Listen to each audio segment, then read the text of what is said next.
माझ्या मराठी भाषेची काय वर्णावी थोरवी, दूरदेशी ऐकू येते माझ्या मराठीची ओवी. वरील ओळीमध्ये र, म, द ही अक्षरे अनुक्रमे किती वेळ आलेले आहेत? आता बघा पहिल्यांदा काय विचारलंय ह्यांनी, आपण सोडून बघू.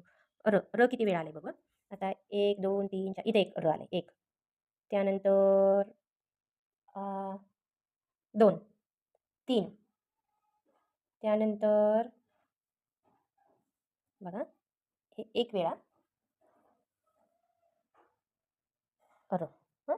त्यानंतर हे 2 वेळा र. त्यानंतर हे 3 वेळा र. हं.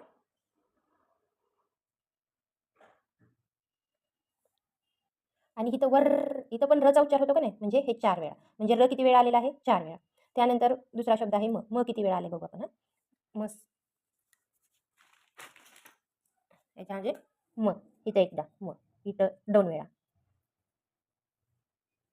इथं 3 वेळा आणि इथं 4 वेळा. म पण 4 वेळा चालेल. सॉरी, इथं र, हे जोडाक्षरातलं र धरायचं नाही. इथलं राहिले माझं म, र शोधायचं. हे र 4 वेळा. 1 2 3 4.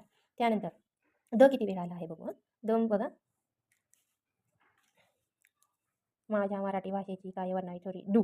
इथं एक द आलेला आहे. इथं एक देशी. द किती वेळा आलेला आहे? 2 वेळा आलेला आहे. म्हणजे आपल्या पर्यायामध्ये काय काय भेटले होते? सलग सिक्वेन्स धरली तर 4 4 आणि 2. 4 4 2 पर्यायामध्ये सलग सिक्वेन्सनुसार कुठे आहे?